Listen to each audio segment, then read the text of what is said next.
Who were you in a past life?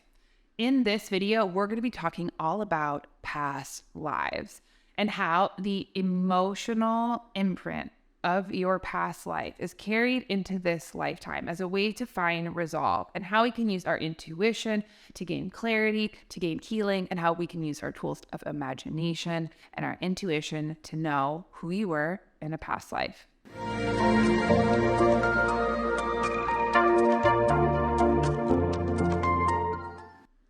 Past lives.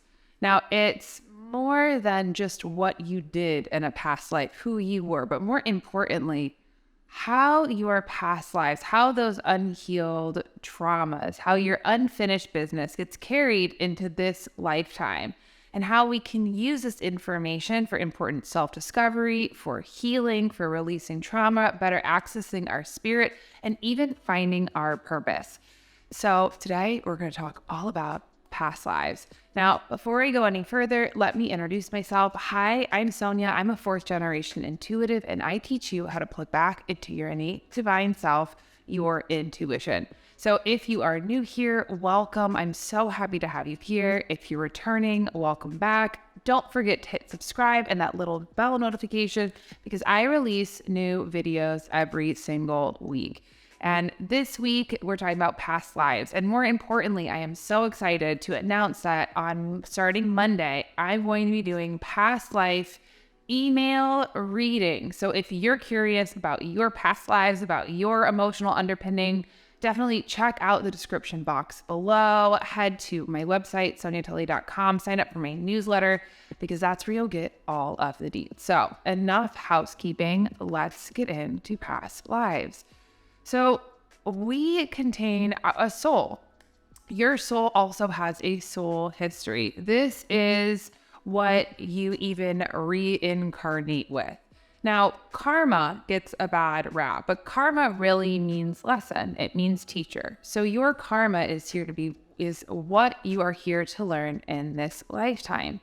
Now, interestingly enough, our past life history is a memory. Now, instead of it being in our conscious mind, it is in our subconscious. That is what is below. And our subconscious acts automatically.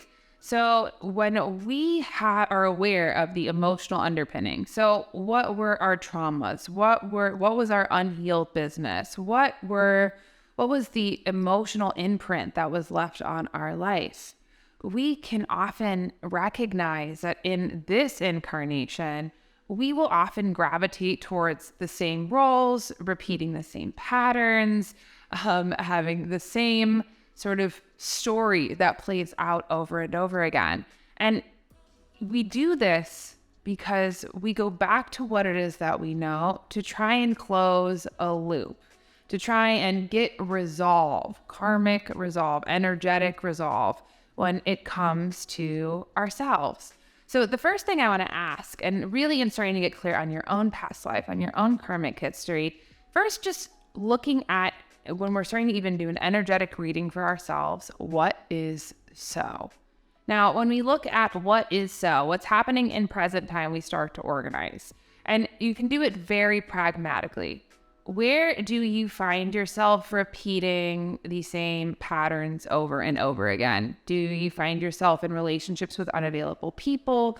Do you keep having a tendency to try and do it all on your own? Do you find that instead of living your own life, that you overly feel responsible for your family or for others, even though there's a part of you that wants to break free? When we can look at what is familiar, what it is that our heart is yearning for, this can give us a clue to not only our past lives, but a lot of times that emotional imprint. I read for people all the time. And what is so interesting is that where people are often really feel stuck in a rut is what has been their past life responsibility. So, for example, I read for a beautiful woman just the other day who has longed and yearned to go adventure out into the world. And she went to university. She was an artist. She was a creative, but ended up studying in the sciences, because that was what her family wanted her to do. So she finished it, she hated it, then she wanted to go travel and explore the world, but instead went back to her family of origin and ended up working with them, living with them, feeling overly responsible for them. And she was over it. She was like, all I want to do is go travel and do something else. And we looked at her soul history. I was like, oh yeah, you've had a lot of lifetimes where you've been very tied to your family. And when you're so tied to your family, that is a we instead of a me. So this is a lesson of, for yourself, for her, that karma of trying to resolve that family clan identity, that in this lifetime, what her real purpose was to not only find her individuality, but find interdependence in her family instead of dependence. So for yourself, like I said, start, what is so? What are the familiar patterns that repeat over and over and over again? Where are the places you have a lot of emotional charge? Where do you feel really strongly, feel really stuck? Now, be curious. You can use your intuition to start to scan, and you can also use your intuition to ask, what is underneath this?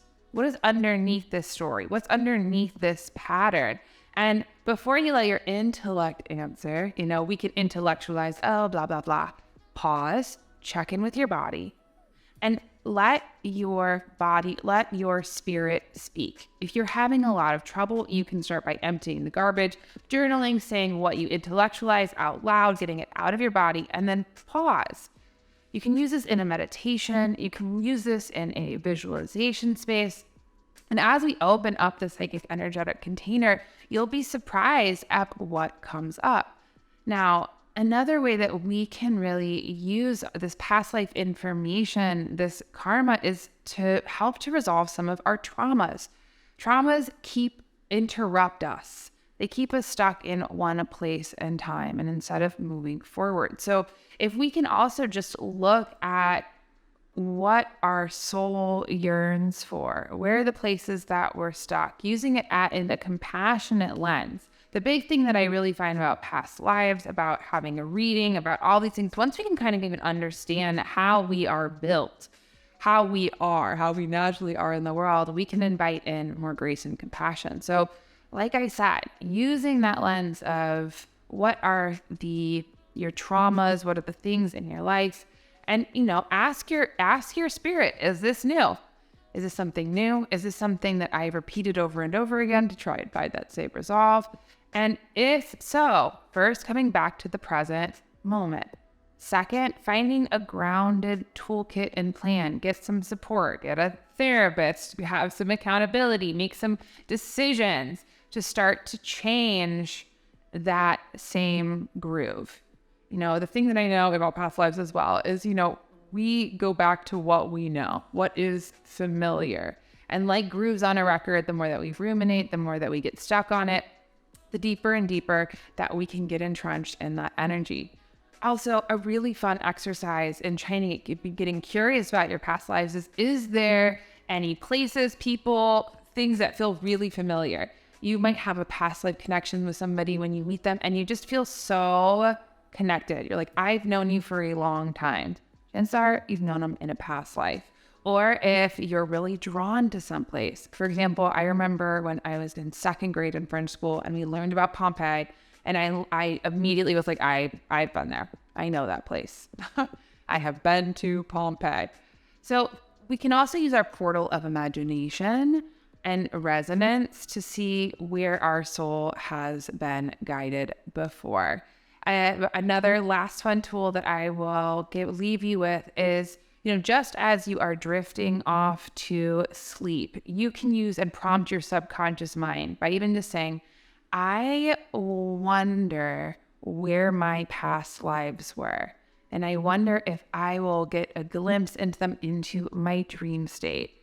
When we use this little window right before going to sleep, we actually prompt our subconscious to start to look for answers. So notice, maybe you were a farmer, maybe you were a pharaoh, maybe you were a vaudeville performer.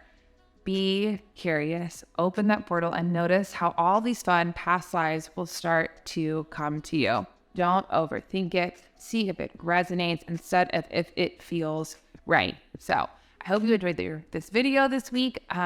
And like I said, if you're interested in a past life reading, go to my website, soniatully.com. I'm releasing these emails,